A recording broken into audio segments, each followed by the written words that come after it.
I was coming out of a divorce and I was looking for ways to find myself. The way we live as men will create the framework that our kids follow too. Sugar is probably the worst drug, in my opinion, and no one talks about it. One day, whilst on holiday, Alpha21 pops up, and I'm thinking, how are these guys in their 50s and 60s with better physiques than me? Then you soon realise, actually, I need to get this frustration out. The gym was a place for me to do that. What have been the biggest wins that you've experienced on the programme? Men can get a bad reputation. You know, you hear about toxic masculinity a lot. I have the power to change my life by taking these decisions. I'm becoming a leader in my own life, and people will notice you because you're different. As that confidence and belief grows, you're like, the sky is the limit, I can do anything. It's almost like a cheat code. You start unlocking other levels. You can unlock other levels of your life. The physique is just the first step. I want to be the best example to my kids. Welcome to another episode of the Alpha21 podcast. Today we are joined in person by the people's champion, I'd refer to you as, Shabs, who is actually an ambassador for Alpha21, has been for the past 4-6 months after, I think it's 4-6 months, right? Yeah. After, quite an incredible process. You've come a long, long way. I'm going to let you introduce yourself because you'll do a far better job than I will. But Shabs has been a record breaker on the programme and has inspired, I think, a lot of other people to achieve quite incredible things too. So, Shabs, tell me a little bit about yourself. Tell me kind of, who you are, what you do, and any information you feel is relevant to the discussion that we're going to have today. Yeah, lovely intro. Thank you, Dom. Appreciate that. In terms of who am I? Just another normal person. I'm just another guy. That's all I am. Is that it? Are you sure about that? I really am, because I want everyone within Alpha21 to feel the same way as I did when I joined. I was coming out of a divorce and I was looking for ways to find myself. And what happened was I started hitting the gym. I started getting fit, started seeing results. I thought, I'm losing a bit of weight here. But I plateaued.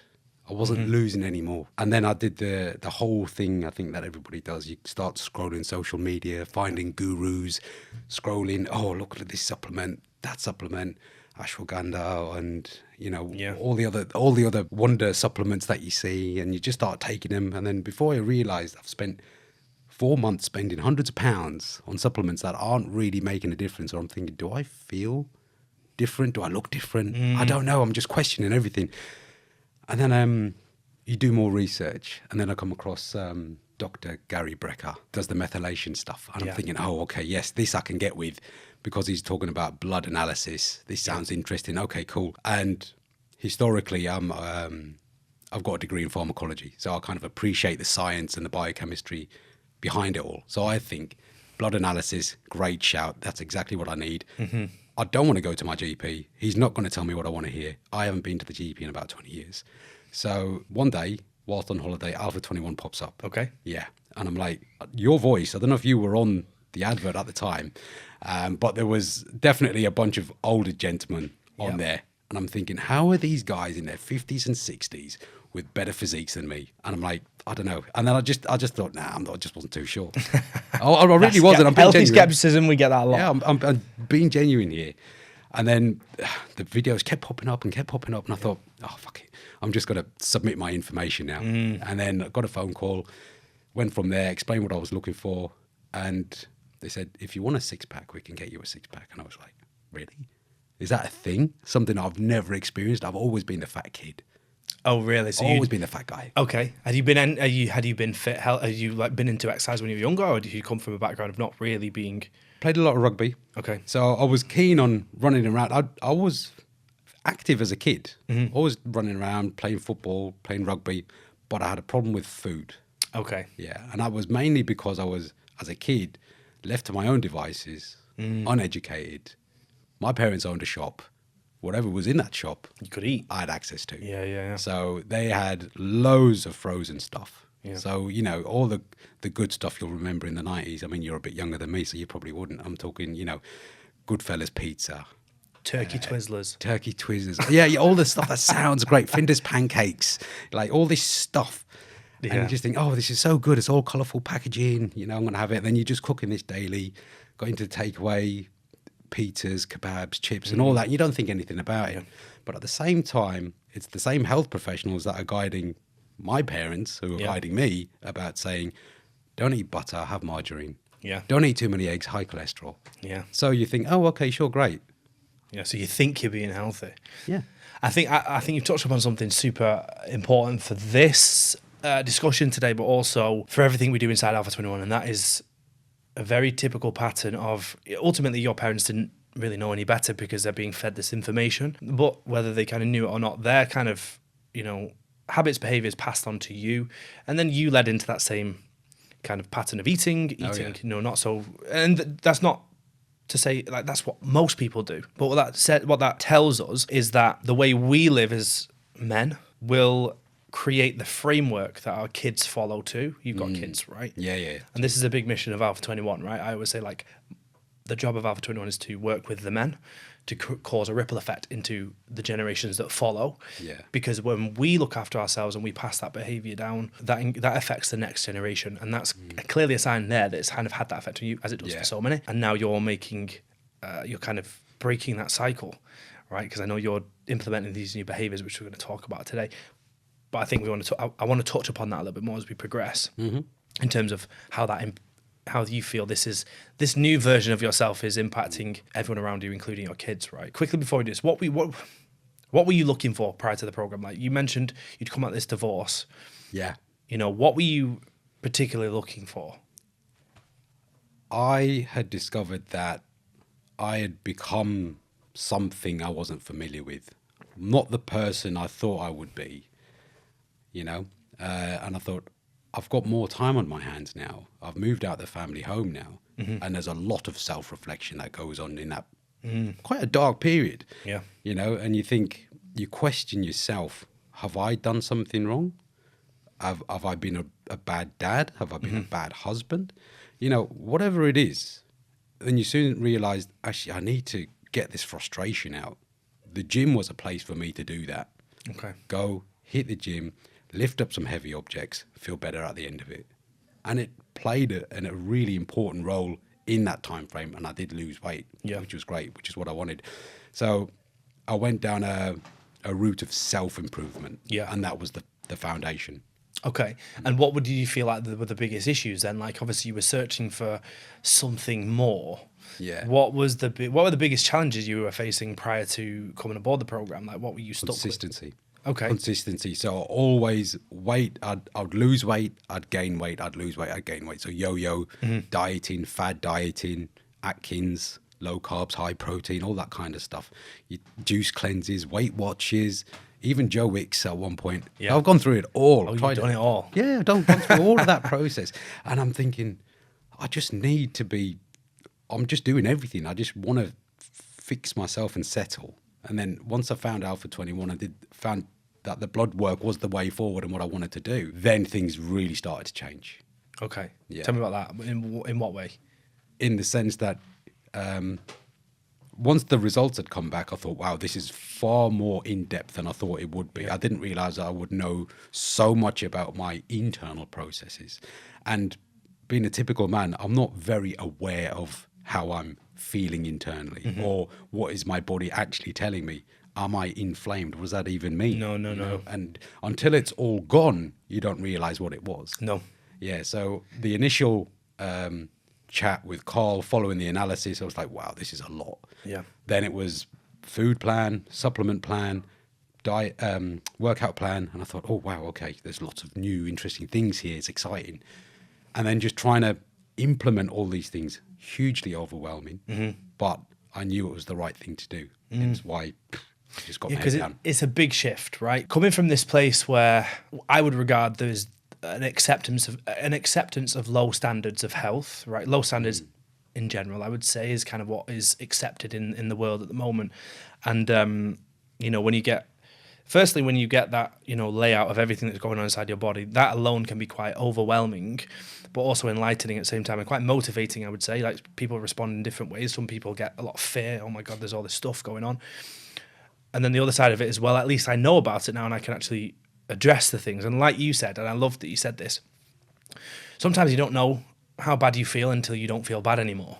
Yeah. Like, I'm not to say like you're horrific every day, but sometimes you accept a certain level. Your kind of ceiling is here with whether it's energy, how you feel mentally every day, how your performance is. And then all of a sudden, when you address the reasons why your ceiling is there, you lift the ceiling and you're like, Christ, I didn't realize how bad I was actually feeling doing those same things, right? And it sounds like you've had a little bit of that. So then early doors, I'm sure you mentioned there was a fair bit of overwhelm because there's a lot of things to address. How did you kind of combat that from a psychological perspective? What did you think about day to day when you saw all of these stuff that you needed to do? Because I know a lot of people would get overwhelmed. How did you cope? I definitely did. And the way and this is the same kind of process I tackle things all through my school degree, when I was at university and all the rest of it. Any time I come across a challenge, I think, how can I break down this information for my brain to understand it? Because I think very differently. Yeah. So I need things visually.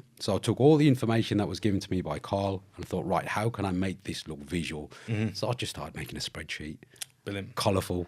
And I've put it in the Facebook group. So some of the guys have messaged me as well and they enjoy using it, which is great. And once I just laid everything out, you know, separated it all out into workout days, rest days, color coded it all, breakfast, lunch, dinner, snacks. And then once I could see it all there in a week, I thought, oh, this is easy. And it was just easy for me to take in and digest. So yeah, once that was the first part. The app does a great job of all the fitness stuff anyway. So that was already a plus for me, because prior to that I was just doing the typical 1 day on arms, 1 day on legs, 1 day on chest, 1 day on back, you know, doing that kind of split. But the whole push, pull, legs and upper is what I'm doing now. And then the app where you can track everything, I thought, oh, this is great. I've never had this before. So that was a thumbs up. When I implemented the spreadsheet, big thumbs up. And then the rest of it was the body optimizer. I thought, what is this? And I thought, you know what? I just had to fully surrender myself and just thought, you know, just go all in. I've done everything else.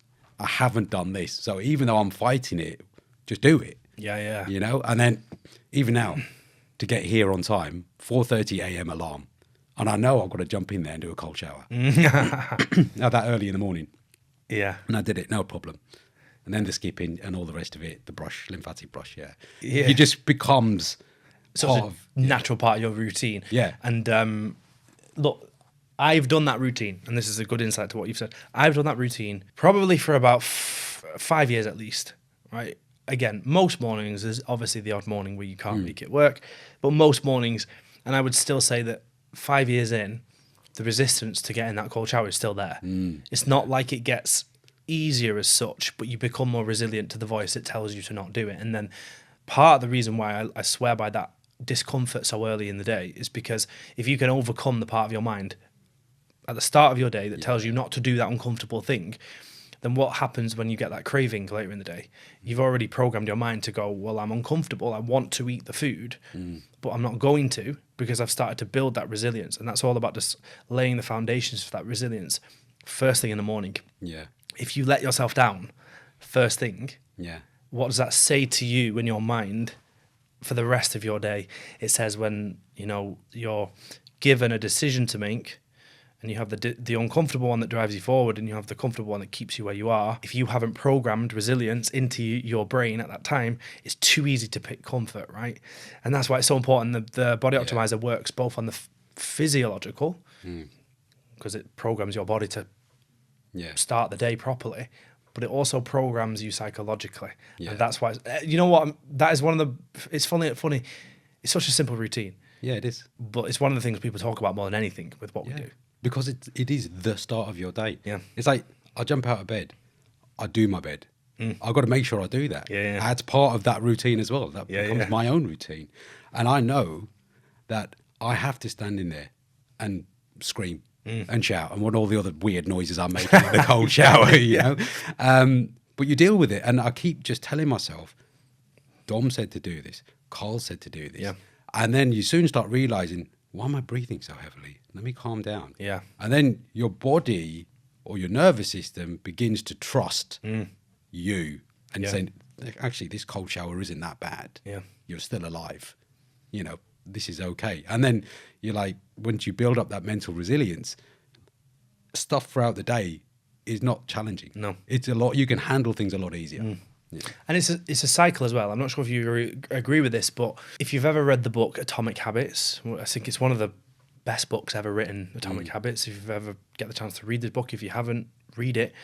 It talks about this idea that you have like imagine a voting. You have every decision you make is a vote either towards the person you want to become or the person you don't want to become. Okay. And every time you make a decision in alignment with the person you want to become, it's like loading up another vote in favor of that version of yourself. If you're inconsistent with who you vote for, the strength of each of those parties is equal, and so you lose, and then you're inconsistent overall. So the more you vote for that version, the easier it becomes, because that version of yourself has more power in decisions the more you make that vote. So it's why if you let's say you're really good with a habit, but then you break the habit and you vote for this person you don't want to become, it's a dangerous place, because it makes it easier to vote for that person again and skip that habit next time.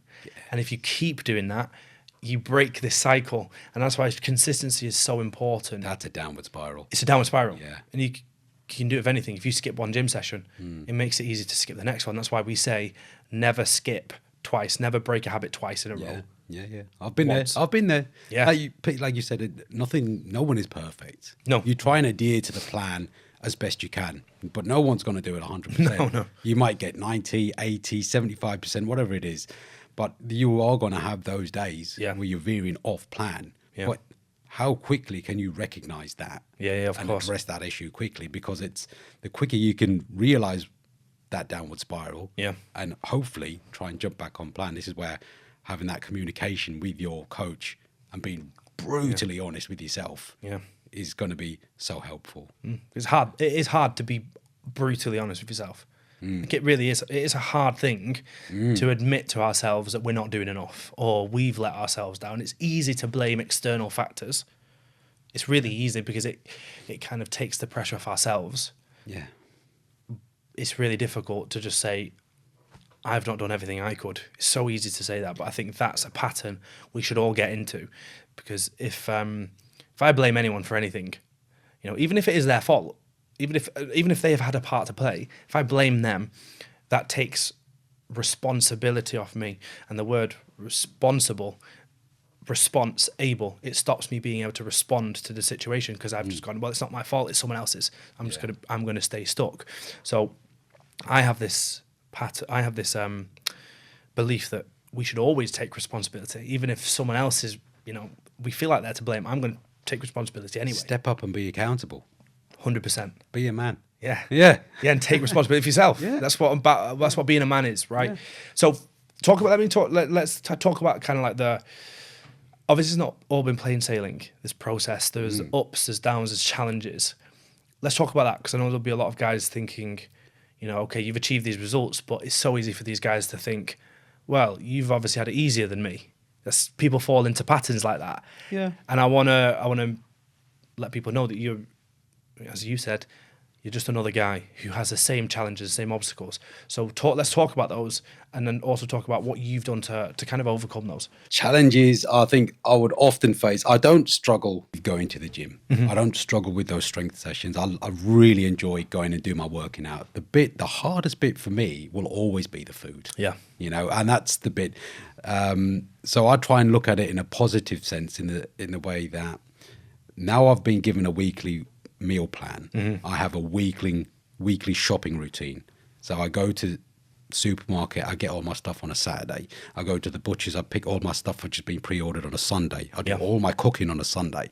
Now, I've done all my batch cooking, and throughout that entire process, I've then realized after a few months, I've saved so much time not having to think about what I'm eating daily or what I need to buy. Do I need to go and buy some noodles or soy sauce or whatever it is? That's not even in my mind anymore. No. And I've got that capacity to think about other stuff that I want to do. So food has become less of a chore now. So my mind is starting to switch. It's like a system. You've got a system in place for the food. Yeah, so that's a big bonus. Yeah. But there are moments within that I'm thinking, oh my God, I'm so hungry. Yeah. It'll just hit me out of nowhere.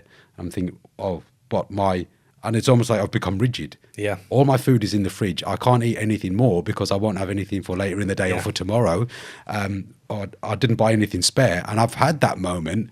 And I've had that chat with Carl as well. I said, what do I do? The worst thing you can do is eat too much food too early and then realise you've got the whole day. Well, not just that. I've got 2 kids at home. That means I've got loads of stuff that shouldn't be around. Yeah. And I'm thinking, and I'm looking at their cheese strings or their Baby Bells. Yeah. Their packets of crisps. And like, I don't eat this crap. No. But it's there and I'm hungry. And then I think that kind of it kind of emphasises how it is harder than ever, I think, to take care of ourselves in a way. Like, ultimately, we have more at our fingertips to look after ourselves, but ultimately we have more temptations than ever to. You know, processed food, you know, temptations in terms of entertainment that takes us away from, you know, looking after ourselves. There's so many more temptations, so it does make it harder. And it just means for me, like, we can no longer just live normally. As it sounds like, you know, really demanding, but we can no longer just not think about our health. We have to be proactive in this day and age, because if we're not proactive, we're probably not going to be healthy, because the world is built to be unhealthy. Let's talk about that supermarket for a second. You walk in through the doors. What's that first smell you get hit with? The bread. Yeah, it's that cooking bread smell. Yeah, oh God, it's a good smell. And it's like, this is so cleverly marketed. Yeah. As soon as you walk in there, you're hit with this bread smell, and you're like, "Oh, that's gorgeous." It is good. It is good. And I'm thinking, and then you got it. Then once you've started on the plan and on the diet, and you've probably stayed away from bread for God knows how long, and you get that smell, you think, they're trying to control me. They are trying to control me. I walk down the confectionery aisle to get my dark chocolate. That's all I'm going there for. But I'm walking down the aisle and everything is so good looking. Yeah. All the colourful packaging, all the amazing prices, all of the Easter eggs which are coming out now. And you're thinking, this is so unnecessary. Yeah. So unnecessary. And then on the odd occasion, I might have a little bit of chocolate. My brain is buzzing. Of course it is, I can feel the bloody dopamine is going all over the place. It's like a drug. Yeah, sugar is probably the worst drug in my opinion, and no one talks about it. No, I think not so much if you have it once that it has that big of an effect. It's purely that because it isn't a drug, because it's not classified as a drug, it gets overlooked as being that problematic. It's highly addictive. Highly addictive, and although you'll have people saying, you know, scientifically there's no signs that sugar is addictive, we know from 99.99% of people who consistently eat sugar, they get hooked on sugar. And that's maybe there's not kind of like the same mechanism as, you know, drugs like cocaine or things like this, but ultimately they're addictive and they make people want to eat more of it. And there's a reward process behind it, right? You have the sweetness, there's a reward process, you feel good and you want more. Yeah. But that's just those centres in the supermarket. What about everything else? The stuff you see on TV, the stuff you hear on radio, while you're scrolling, wherever it is, there's something or someone impacting your life or trying to adjust your decisions on how you live your life. Yeah. So like you said, if you're not conscious about a healthy lifestyle, you can be taken for a ride quite comfortably, and you just fall into these cycles and you don't even realise. We spoke about this off record just before we started about, and this takes the conversation to a whole other realm, but in a way food is a bit of a weapon in terms of it does control behaviors in such a way. Like we live for food these days. Like we're no longer just eating to fuel ourselves like we would have done. Now our life is very much dictated by food, and you don't have to do this, but I've found that when you to have a period of actually just completely cutting out the stuff that keeps you in that hooked cycle, when you do spend the time, and you don't have to do that forever, but when you do that, you break that addiction to a level that you have more control over, going, actually, I'm not going to eat that stuff. Like if I come away from all junk food completely, which I do for the most part anyway, but if I just completely cut it out, then you walk into a supermarket and you're not actually that bothered by it. Whereas and this is why I don't believe in like a chocolate bar a day to keep the temptations away, because I find that actually hooks me more into it. I think more about it if I'm doing that. If I cut these things out entirely, I'm just not that bothered in the same way as I would be if I was to have a little bit. Yeah. And I'm not saying everyone's like that. Some people do prefer to have, you know, a can of whatever or a chocolate bar here and there. It takes the sweet... Takes the edge off. Takes the edge off. Yeah. I don't find that. I find that if you can just kind of go, take it out and then have it on occasion rather than as as part of a staple, I don't feel like the temptation's there. And so if I want to get lean, for example, which we're going to talk about for you for the process, because you obviously did a photo shoot with us in Dubai, and got yourself to a really good lean spot. If I find that if you actually cut out the bad food rather than including it just to take the edge off, it's far easier. You're far more in control. I don't know if you felt the same, or what was your kind of process during the fat loss? The fat loss was, I mean, the initial part was great. You're thinking, oh my God, look how good this is. I'm starting to see numbers on the scales I've never seen in my adult life. Like I'm dropping below 80 kg. Yeah. And this is touching into the 70s now. Yeah. Almost 70 kg. I think I lost about 20 kg in total during that process. But that last section when you get before the shoot, that was the biggest struggle. Oh, yeah. That is huge struggle. What were the biggest issues? What did you feel were the biggest struggles? I felt so cold. Yeah, I felt cold. Yeah, this is weird. Like I felt so cold, and everyone's like, "Oh, it's because your fat's gone." And like, you think, is that why? I don't know. Well, it's multifaceted, really. Obviously, fat is the insulation, so obviously, yes, the less fat you have, the colder you get. But then you also may have the side where your thyroid has declined, and that regulates body temperature. So if you have slightly low, which you will typically, it happens, towards the very back end of the diet, you'll find that your thyroid markers do decrease. Yeah. And that leads us on to why you should reverse diet, because you need to push that back up. Yeah. Otherwise, you're going to stay cold and you're going to stay like the metabolism is not going to work as well. But so there's two things really. There is the insulation of the fat, keeps us warm. But then there is also the thyroid decreasing, and the fact that we're not producing as much heat because we're not burning as much energy, which is heat production, right? So that was probably one of the minor things. So that feeling cold, cramps. They're quite common, I think, in my feet and just general, or trying to sleep and getting them in the bottom of my feet. And I'm thinking, oh, this is so painful. But those are minor things. Other things that I found really interesting is my lack of patience. Irritability. Short. Yeah, you can. So short. And, I work as a DJ on a weekend. Fridays nights, Saturday nights, I'm dealing with drunk people. And, it's late in the night and I haven't eaten. It's been a while since I've eaten. I'm not going to be eating until the next morning when I wake up. Yeah. And when you're running on empty and you've got drunken people coming up to you requesting and you're probably sleep deprived as well. Yeah, exactly. And then generally, I'd quite happily handle these requests and questions and all the rest of it. But I'm finding myself arguing with clients, shouting at them for no reason. And I'm thinking, why am I getting so snappy? My usual regulars all coming up with me with a happy face, this, that, and the other, and I'm just like, ah. And this is just because I'm sure you already know. I'm sure we've already spoken to you about this, but obviously for those listening, this is because when you're in that low body fat state, your body is under stress anyway, so you're going to have higher cortisol levels. You're going to be shorter temper is a sign, especially as you get deeper towards the very end of it. It becomes more and more prevalent, where you just become a little bit maybe moodier. Oh yeah, definitely. Yeah, and 100%. I think it's really important to understand that it's only a part of the process. I want to kind of dive into where you're at now. Not now, but where you're at now. How long after the shoot? What, 12, 16 weeks after? It's been about 4 months. 4 months after this. We'll get into that. What I want to dive into a little bit for you is the wins, the biggest wins you feel like you've had. What would you say, like, if you were to really think about it, what have been the biggest wins that you've experienced on the program? Okay, so gaining structure is probably the biggest thing. Gaining structure and discipline, they go hand in hand. Yeah. And how that extends into other aspects of my life in terms of being a better businessman, a better employee, a better dad, better partner, so not just professionally, but personally, a lot of aspects are beginning to change because of what I've done here. The photo shoot that we did in Dubai, posting that on socials, and the amount of people that have reached out to me to congratulate, ask for advice, asking me how I did it, what am I doing, and that has also helped me from a business perspective in trying to attract investors, I'd say as well. People have seen, oh, this guy's got his head screwed on. He looks dedicated. Because everyone has tried the gym.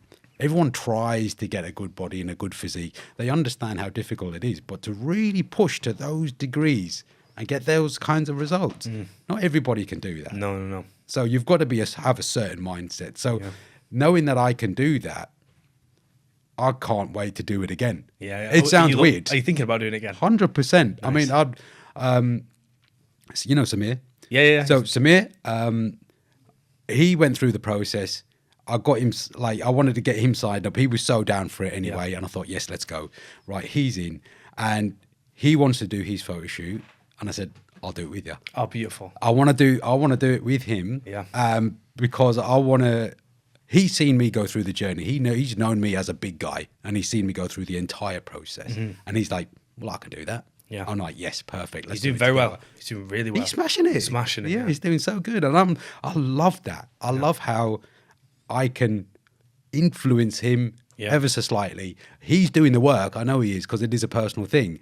But if I can inspire him, then I feel like I'm winning anyway. If I can inspire others, I'm winning. 100%. I love that, because that's the snowball effect that Alpha21 is essentially built on, is this: if we can work with one person, what then happens, as you've just said with Samir, is that impact then bleeds into other people wanting to do it. He's then going to do it. He could then influence another person to do it. You know, you could have your kids then following suit, and then it's like you've just led the way for, it really could be limitless people to just kind of I had achieve similar things. My best friend sent me a picture, and he's just quietly been working on himself. I've explained to him what I'm doing, and he just sent me a picture and said, oh, look what I've been doing since Christmas. And he's just, massive weight loss. And he's similar to me in the sense that big guy, yo-yo dieting, up and down. But just for him to just send me a picture update. I've had other people around me just say, oh, I'm going through divorce as well, and I'm at the gym now. What are you doing? And then they literally are asking me for information. And I'm more than happy to share. And I just love the fact of men helping other men. 100%, yeah. Because I feel like sometimes men can get a bad reputation. You hear about toxic masculinity a lot. Yeah. And I just wanted to say that you should not be afraid of trying to improve yourself. No. And that is not toxic masculinity. No. That is just self-improvement, trying to be better for the people around you. 100%. And that should be promoted. Yeah. Where sometimes it just feels like it can be shunned. I think in this day and age, more than ever, and, we're going to talk about this a little bit deeper as we progress on this, but I think there is a little bit of an agenda to, emasculate men. I think you can see this across the board, not just from a physiological standpoint, but I think it's really interesting, and I'm not sure how many people really think about this, but what you notice, and this, again, the topic I want to dive into a little bit with yourself, because I know you're keen on this and interested, is like, if you actually look at the culture, how it's set up, and even like TV programs, what do you realize with the most popular TV programs that people watch? The Simpsons, Family Guy, a lot of these kind of like sitcoms, like Friends. The males in it, they're idiots. Yeah, they're absolute idiots, and it sets this notion in place that that's what men are like. And actually that's really, really damaging, because that's kind of programming us. Interesting. I never even considered that. If you watch it, it's crazy. Yeah, I do watch it. If you watch these different shows, you'll notice that the men are idiots. Drink, they're just a bit daft. And the females are usually the intelligent, the saviors. The saviors, and the ones who hold everything together. And that is it's a very deep discussion, but that's essentially programming men to behave in a very similar way, because they call them programs for a reason, right? Yeah. And it's a topic to dive into a little bit more later. But what's kind of life like now for you then after this process? Obviously you've had these wins with the physique, but also the psychological changes. What's life like for you? The changes that I've made initially they just keep going. So I've recently come back from an annual ski trip. I do this every year with the work lot, and it's always been about drinking, partying, and a little bit of skiing. But I promised myself this year, because of all the success I've had last year, I wanted to try and knock alcohol on the head, because I feel like it's not serving me like it once was. You know, I would escape alcohol quite frequently. Yeah. Oh, the sun is shining. Let's have a beer. Yeah, 100%. You know, oh, it's lovely and warm outside. Let's go to the beer garden. You know, and it's like, you know, and everything would be, oh, on Thursday we're going out for work drinks. Yeah. You know, or we're going out for a social. Last night I was out with my managers from work as well, curry and a beer, but I still turned up with my own prepped food. I love that. And I'm not drinking. But it's funny just to watch all my colleagues get progressively louder, progressively more drunk, progressively you're more letting aware, aren't you? Yeah, More and aware. it's great. I don't mind. I want to put myself in those challenging situations and sit there and say, I am different. I enjoy this now. Yeah. And I don't miss it. I enjoy being here. I like socializing with you guys because you're fun to be with. Yeah. But I don't really need that drink. I'm looking at it thinking, yeah, but I want to be next to it. But I just like having the satisfaction of saying no. Do you feel like your life is any worse from being in that position? What? No, the opposite, bro. Like, it's so much better. Like, I am firing on all cylinders, like every aspect of my life. I got rid of the screen in my room. I never had a TV in my room, but I did have like a big iMac, which I'd used for Netflix. And I thought, why am I wasting my time watching Netflix? So I got rid of the screen. And although I'm still in front of a laptop, I'm working. I'm doing e-learning. I'm trying to, you know, I'm doing e-learning whilst getting steps in. Yeah. So this is my life now. So I'm trying to reduce screen time, but it's different. It's productive tasks. Yeah, exactly. Yeah, I like that. And I think it's not what people want to hear. Because, you know, it's not what people want to hear in the sense that, you know, there's this pull towards comfortable activities, drinking, you know, the temptations of processed food. We all have the pull. Like, I have the pull, you have the pull, we all have this natural pull towards these things that give us instant gratification and pleasure. But what you've achieved by the sounds of things is the awareness around, okay, I could choose to do that, and that's going to hinder me from my own self-growth. Or I can actually choose to maybe do the uncomfortable thing, and you're making it, I'm not saying it's drastically uncomfortable to not drink, but the easy thing to do would just be to grab a drink just in the moment. It'd be easy. Yeah, well, if you view yourself, or you soon start realizing that this whole journey is, if I look at me as an individual, you soon start realizing I'm becoming a leader in my own life, and people will notice you because you're different. And I'm enjoying being different. Yeah. It's quite nice. I don't want to follow everybody else doing what everyone else is doing. But you just have these experiences where you feel like you're not within yourself sometimes. And you're thinking, you're just looking around and thinking, everyone is here having fun, drinking. I'm here having fun, but I'm not drinking. Yeah. I don't need to. And it just feels like you're slightly elevated. So I'll be, whilst they're still out drinking, I'm going to go and get to bed early. I can focus on my skiing. I can focus on my technique. I'm not an expert by any standard, but at least I can focus on what I'm doing and enjoy it, and get up early and enjoy the sunshine, enjoy the snow. And, you know, when you've got 2 kids and you wake up the next day with a hangover, are you present with your kids, really? No. You know, you're probably talking to them. You've got alcohol on your breath, you know, and I'm not bashing anyone that likes to have a drink. No. Enjoy your drink, please. But at some point you will make a choice.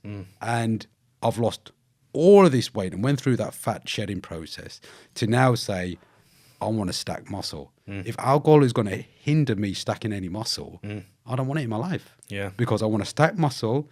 I want to get towards the end of the year, do my other cut, and actually compare one cut to the previous cut. What's the difference? What have I actually achieved? And I don't mind waiting a year to do that. I like it. Learn delayed gratification. Delayed gratification. You trained yourself on delayed gratification, and that's what it is. It's a trained. Yeah. It's a trained trait. You know, if you always lean into instant gratification, you'll fall into that naturally. Obviously, you've spent a good period of time now delaying the gratification. Now you've trained it, and I think that's important for people to hear, because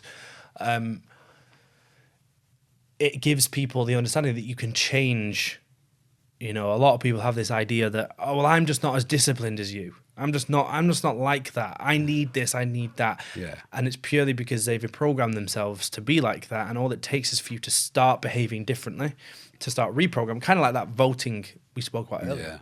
Yeah. Right. It's micro decisions.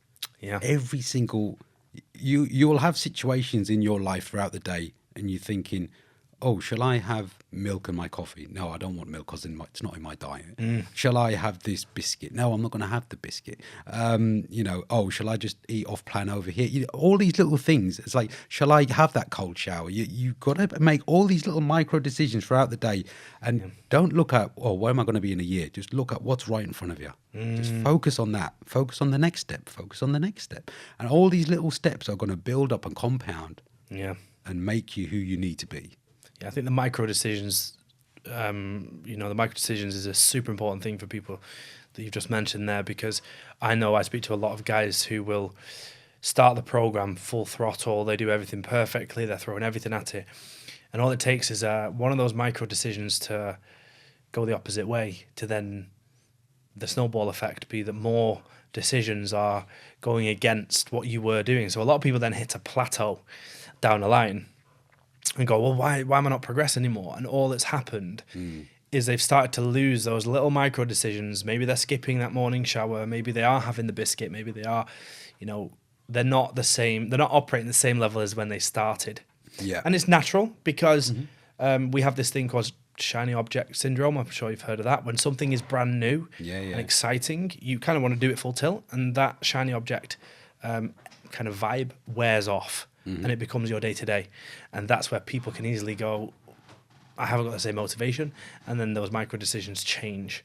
And the key thing is that you're getting results enough to justify you continuing those micro decisions in the way that is going to keep you moving forward. And reassessing, that's why we do the check-ins, that's why we do these, reviews. Zoom sessions are great. Yeah, because it's all about momentum, right? And keeping you engaged in what you're trying to achieve. What do you feel has been like for guys listening to this, because there'll be a lot of guys who have seen your results, seen where you've come, and also seen how you carry yourself now. It's totally different. You've got a totally different presence, I guess. Oh yeah, it's weird. Yeah. And I know a lot of guys will look at that and go, well, I want that. How do I get that? What do you feel has been the key or key elements in that process for you in getting yourself to where you are now? It's belief. It is belief, self-belief. It's following the structure that you've been given in Alpha21. Follow the plan, stick to it. And then you should take time to recognize and celebrate every win. If you've lost a little bit of weight, amazing. Yeah. You look better in the gym, amazing. You're lifting a little bit heavier, fantastic. Clothes look better. Like, take all these wins into account and remind yourself that you have done that.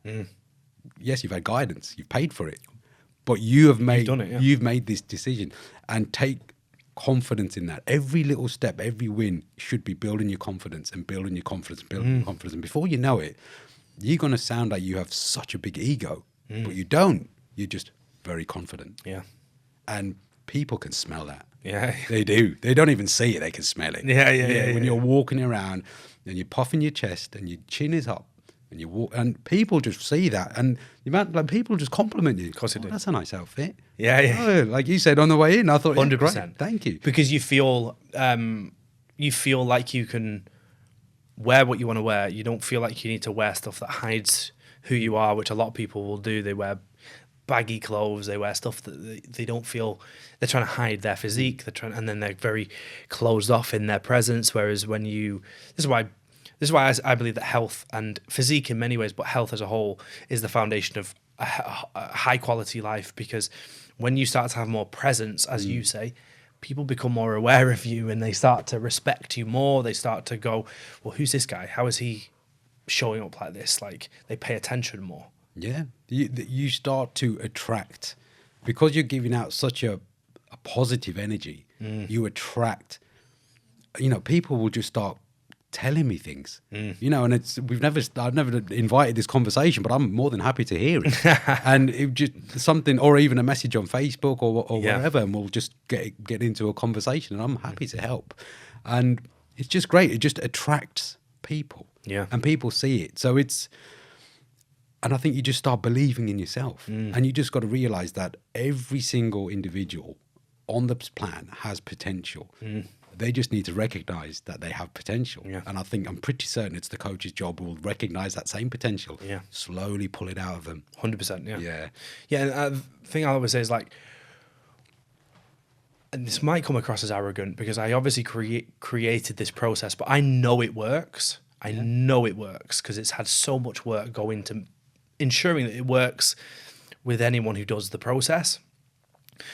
One thing I'll always say to guys who I talk to prior to coming on board is, at the end of the day, you know, in spite of the fact the process works, only you get to decide whether it really works, because you're the one who takes the daily decisions, the micro decisions. You're the one who has to do the work at the end of the day. No one else can do that for you. Now that can be scary because it means like, okay, it's all on me, you know, with the support of us. But also, actually, if you switch it, it's actually it's very empowering. I have the power to change my life by taking these decisions, and if we follow this process, we can do that, right? And I think you've been a good example of that because you have followed the process despite it being hard. You coming up against resistance here and there with feeling cold, you know, hunger, resistance to doing the things that everyone else is doing. You've done that, and as you've said, you're a normal guy. You deal with this. You have the same challenges, same obstacles as other people. You've got kids. You've got a business. You've got work, but you've still done it. And to me, that's the most empowering thing for anyone listening to this. That what's the difference between someone else doing it and you doing it? There isn't really, apart from you've just done the work. You've just done it. Yeah. Once you can prove to yourself that you are capable, it's almost like a cheat code. You start unlocking other levels. Yeah. You can unlock other levels of your life because you've like, oh my God, I didn't think I could do that. I did not think I could achieve this. Let me just start applying this in other areas. And it's just like, wow, this is actually working in so many other aspects of my life. Right. Because then it affects business. Yeah. It affects what you do at home with the kids. It affects the potential you see in yourself, not just in the body, but in everything. And I felt that same way. Like I was a super unconfident kid. And the first thing I did was get in shape. Yeah. And that was like you say, what else can I do? And now I feel good about myself. What else can I do? And then it was like, well, I'm going to do this. I'm going to start this business. I'm going to start pushing myself to achieve more. And as that confidence, and you mentioned belief, as that confidence and belief grows, you're like, the sky is the limit. I can do anything. And I want to know how did you get that belief? Like what was, for someone listening who maybe doesn't have that belief and doesn't think that they can achieve all of this stuff with themselves, body and beyond, how do they get that? I have an inner voice that I am constantly battling all the time. And a lot of the time, as mentioned at the beginning of the podcast, coming out of my divorce, I thought I need to just discover myself a little bit more, find myself. So I'd always consistently get invited to social events and social settings, and I'd always say, no, I'm all right, I'm not interested. But then I thought, hang on, let me just catch myself saying no. And before I say no, just say yes. Almost like Jim Carrey in Yes Man, the film. Right? Yeah. So I'm just going to start just saying yes. Because I'm just going against the grain, going against what my body is telling me to do. So once you start realizing that you naturally say no to a lot of things. Why is that? Why are you just saying no? It's because your body's trying to keep you safe. Your nervous system's trying to keep you safe and keep you in your lane of comfort. But the problem is, if you really want to grow and develop, you have to challenge yourself. And you have to get comfortable with being uncomfortable. And that little cycle in itself becomes very addictive. It's like, oh, well, actually, let me put my little challenge in front of myself and get over that. Oh, wow.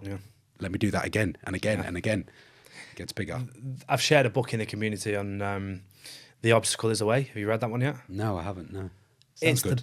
It's the best book. Okay. For what you've just said then, it may be my favourite book because it's based on the idea that the obstacle, the resistance that we face in our life to doing things is the way. Like that's how we grow. So it's like you have to get uncomfortable, getting uncomfortable. It's the same principle in that the thing we don't want to do is that's the wall between our next level of growth. So when we feel resistance to something, you have two options. You either meet the resistance and then stop, stay where you are, and you don't grow, or you understand that that isn't just a small part of the process.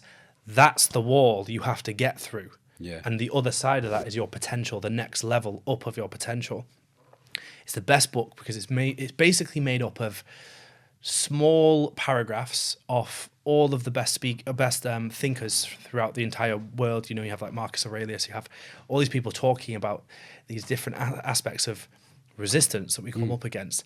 If anyone wants to understand how, you know, resistance, it is the way. We need to constantly seek resistance and lean into it to get through an upgrade. It will transform your life. That is literally the only way you transform, because comfort is what keeps you stagnant and stuck. Yeah. Well, this is what you mentioned earlier about being brutally honest with yourself, because you might just glide through life thinking, oh, I'm okay, I'm doing fine. But until you really start analysing how you are on a day-to-day basis and having the check-ins really helps. Yeah. Having that reflection time to look at yourself and say, actually, you know what? I didn't do this good. But you have to be critical and you need to have high standards. Of course you do, yeah. And because, you know, we were talking about everything in this world is set up to make you fail. That's what I feel like. Yeah, so it is like me against the world.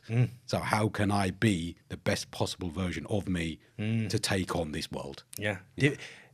It's like a level of defiance. Like I refuse to be pulled into that trap that most people find themselves in, whether you are stuck in a kind of low vibrational state, doing the same things most people do, which keeps them unhappy and stuck and not living a life that they're truly capable of living.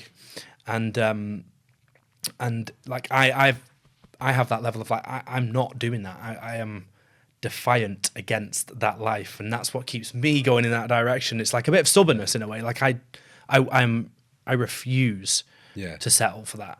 You know, I had a really good example, just coming back to that whole confidence piece, right? So I'm taking the kids to soft play, right? Yeah. I'm in the soft play with them. Yeah. And there's an exceptionally steep slide. Yeah. And I'm looking down, I'm like, oh, that's steep. Right? And I'm seeing all these little kids just jumping straight over it. And I'm looking at these kids jumping over this slide and they're going down. It's like a vertical drop and they're just tails off. And I'm thinking, they have no fear. Yeah. Why am I sat here as a 39, 40-year-old guy with fear? What is this all about? Yeah. And I thought, I'm just going to do it. Because they're all like, come on, Daddy, let's go. I'm like, yeah, all right then. And then I personally think you have to push yourself out, whatever it is. Even those little things. And it was like, when you see 3-year-olds and 4-year-olds going down a slide, you think, surely it can't be that painful. And I went down it. Yes, my heart went into my throat for a second. And I thought, oh, I survived. Yeah. And it's like, it's not that bad. No. But that initial resistance to do things, you just have to just take the push. It's so easy for people. That's a small thing in the grand scheme of life, but people just so easily fall into the pattern of being like, oh no, I'm not going to do that. I'm not going to do that. And it's all like a learned behavior. You lose that confidence that you have as a kid that you can kind of do anything, and you're taught as you grow that you can't do anything, and you have limitations, and that puts fear into you around simple things like that. So I think that those little things, if you're next in a soft play and you see something like that, I challenge you to just go and do it. Yeah. And it's just like, oh, I'm glad I did that. Yeah. It might not mean anything to you, but little do you know, later down the line, you might be like, you know what, I'm going to take on. I'm going to do that. You'll love this based on that. I was away with my kids. He's out today, but we're going to take him out on the weekend, on Sunday. Nice. He loved it. He got a new bed. He sleeps with us normally, but he's just got a new bed. Okay, yeah. And so he spent his first night in the bed last night, and it was I was actually really sad, to be fair. Like both my boys we've always had in the bed with us because I'm a believer in co-sleeping, and you should be. Again, this is another thing that society doesn't want you to. No, it's the idea that you shouldn't. Yeah, you shouldn't. Even that whole kind of thing. Oh, let them crying out. Oh, fuck that. That's barbaric. How damaging is that to you? Oh man, don't get me started on that shit. It fucking kills me. I had that chat with my my ex-wife not that long ago, actually, following my session with Ben, and we now agree that it was a bad idea. You know, it was something that we did do. Well, it's a norm. It's like that's what you should do, but fuck me, I couldn't do that. It's a good decision. Yeah. Yeah, and then obviously seeing him move, you kind of like, it has to happen. He's reached 5 years old. That's kind of the way we do a lot of research into like when the optimal time is to make that progression. Okay. Yeah. And 5 years old is supposedly the time where you should start to separate so they can start regulating themselves a little bit more. Up until that age they need to be close, particularly to the mum. Yeah. So we've 5 years old was the time where we was like committed. But it's always a sad time. It was with Marcus, my eldest, where it's kind of like, okay, he needs to start regulating his own nervous system a little bit more now. So it was a big moment, but you know. Yeah. Nice. Well, it's good that you're so aware of that, you know, because I think people might listen to this if this makes it to the cut and be like, oh, I didn't even think about that. No, it's that at all. fuck me. We could go anywhere with this conversation because there's so much to talk around.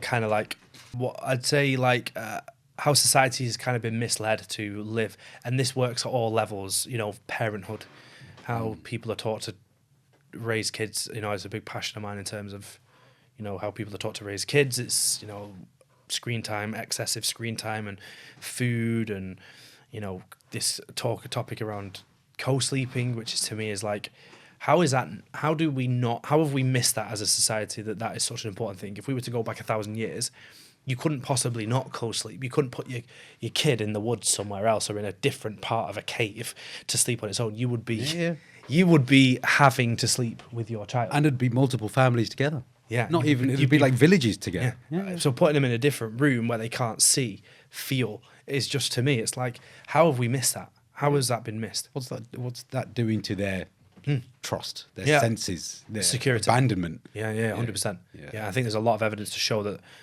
you know, that then leads to certain insecurities as we grow up as adults, because we've had to regulate ourselves. We haven't had the loving care that we need at those particular early stages of development. That's when you begin to question a lot of guidance that you've been given, not just in food or parental guidance. You know, it's the whole thing, everything. Then you start looking at all these other channels, and you're thinking, you start losing trust. Of course you do. Yeah. You lose trust in the system, but that's when you start elevating yourself.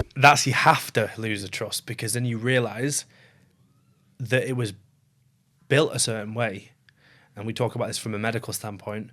Why are we not being taught to look after ourselves? And you can get frustrated. It's like, oh, because of this and that. But the reality is, it's meant to be like that. It's meant that we don't look after ourselves. I always say this.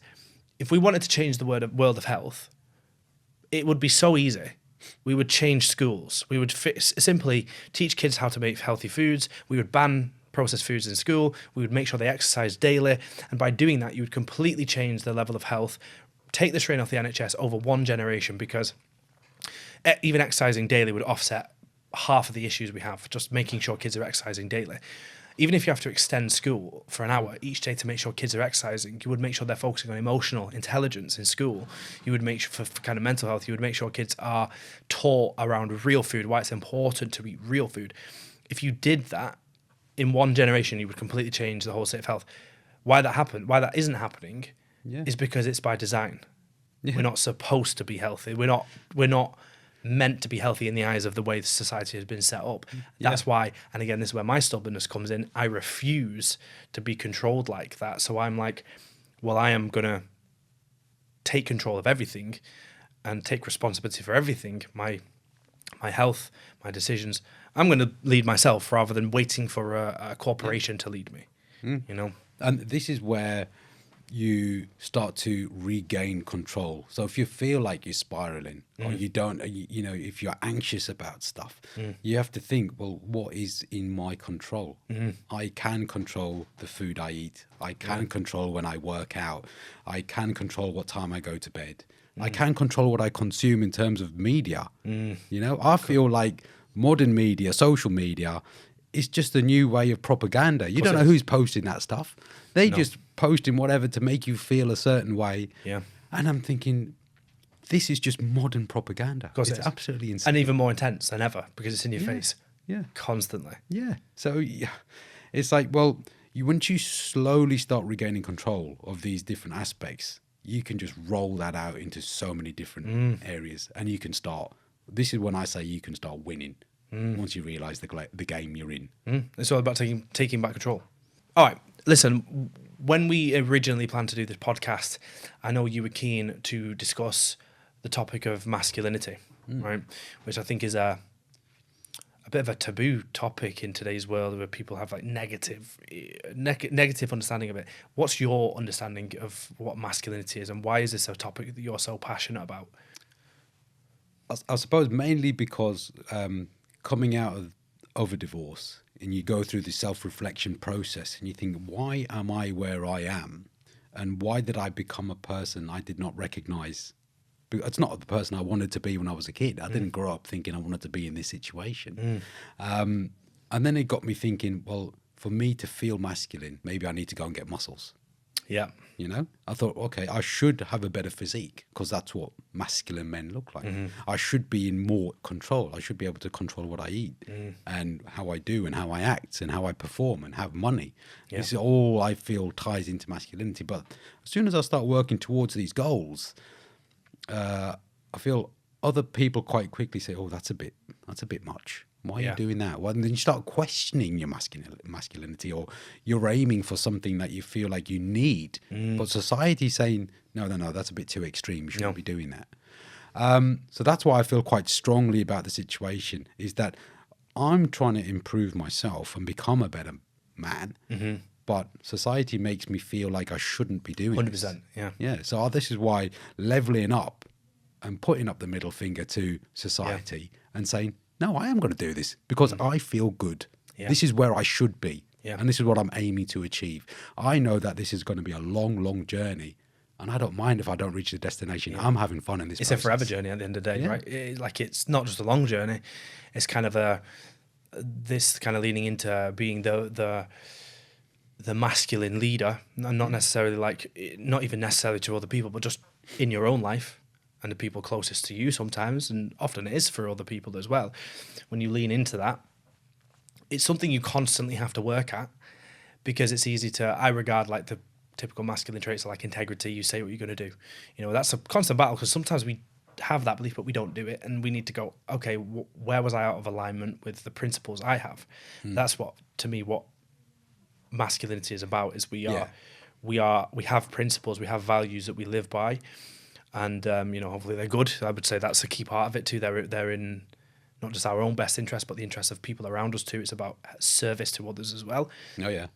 And it's a forever journey of constantly reassessing who you are, how are you behaving, are you in alignment with those values? Yeah, 100%. Yeah. Yeah, love that. So for you, what do you feel like? I have an idea of kind of like, you've mentioned, like, being masculine is about self-control. You know, it's about making sure you're earning the money, which to me is it's kind of like the modern day version of being the hunter. You know, that's what it is. It's like being the person who goes out and earns the money and supports the family.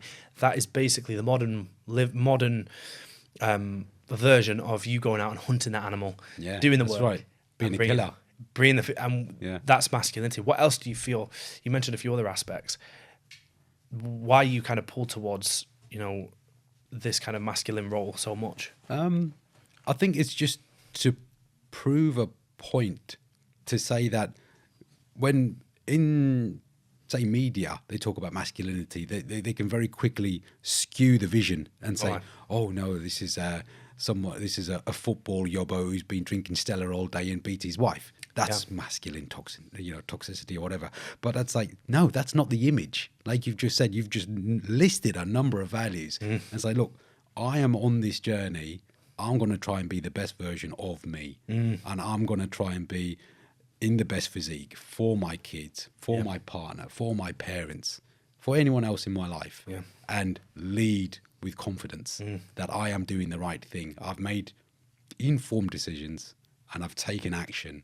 And I want to be the best example to my kids. And I want to leave something for them. So even if I have nothing left, I've got no money in the bank, at least I can instill some good quality traits into my 100%. kids. That's the most important thing, really, is that we are, the legacy is all very good in terms of like what we can leave them materially. But it's all, to me, it's more so about the lessons that we kind of in bed, the standards that we leave. And that is done through our behaviours, not through what we tell them. That's a key thing. We can't tell them to behave in a certain way if we don't do it ourselves. Yeah. And that then comes down to how are we acting and how are we behaving. Yeah. And then that sets the foundations for the next generation. Yeah, exactly. And then the other part of it was coming out of, obviously, of that divorce is just the natural assumption that I would only have to see my kids on the weekend. And that wasn't me making that assumption. No. You know, I'm like, well, no, hang on. Where's this come from? Yeah. And then I start analysing, hang on, oh, this is what every movie says should happen. This is what every story you hear, or the mum gets the kids full time. The dad might be able to see the kids on the weekend. Yeah. Like, no, that's not the narrative I'm going with. No way. No. So you've got to fight for that. Yeah, I think a lot of people just settle for that, right?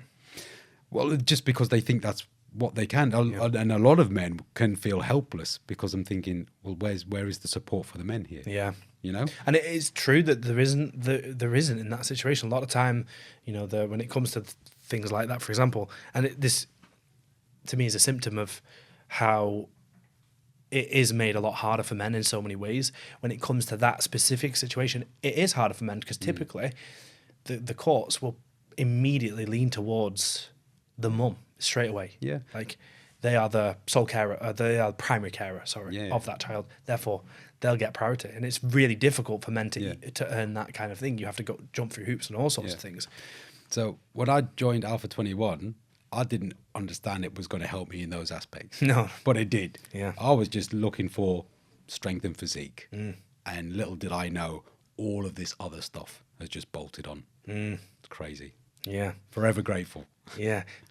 Summarize for me. Well, we're going to tie up in just a minute. Yeah. Summarize your entire Alpha 1 journey in one paragraph. What would you say? Initially questionable. Then I committed, saw the results, and continued. Got more results. Gained confidence, and that confidence continued to peak. That success has spilled over into so many different avenues, which I've mentioned already, into academically, career-wise, personal life, as a partner, as a dad, with my parents, etc. So I see this just going up in a linear fashion. And because of this so much success so early on, I want to continue. Yeah. I can't see a part of me wanting to leave. You know, at some point maybe I'll be sitting there interviewing other clients. I don't know. Yeah, well, but 100%. But this is what I mean. So like, I feel like it's had so much positivity in my life. So it's become a part of my life, and I want to keep it there because it's been so good, and I want to just make sure everyone around me, whether I'm doing Gospel Alpha21 or whatever it is, but it's just play your role. Yeah. Be the man that you think you can be, because you have it. It is in there. Yeah. Whether you realize it or not, you just need to find the spark. Beautiful. Beautiful. Well, look, thank you for this, for sharing everything you've shared today. I know your journey anyway, before this podcast. I know your journey anyway has inspired a lot of people. You've helped a lot of people to kind of find their way with stuff. You've spoken to people. Just your actions and the results you've seen has been the biggest inspiration from people looking on. So that we've got a lot to be thankful for as well in terms of a program, because I don't think people realize, although we create all these, programs and processes and all this to get a result, sometimes the biggest impact is just seeing another guy do it, to create that belief that you've spoken about, to make someone go, well, why can't I do it? And that's kind of what you did at the start, and you can. And that's sometimes, if there wasn't that and there was no results, like no one could see your progress or other people's progress, that makes it very difficult, because you don't have that same trust that it does work if you work and you do it.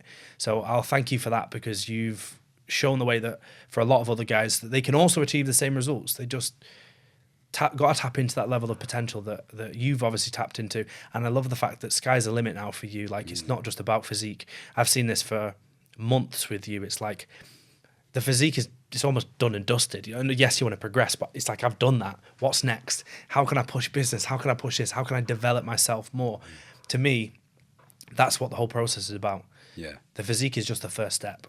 Yeah, it really is. Yeah. Yeah. That once you kick that door down, there's a whole other Yeah. several other doors there. Yeah. And I'm sure once you get On the through other, them, it'll there's go. more. Yeah. Yeah.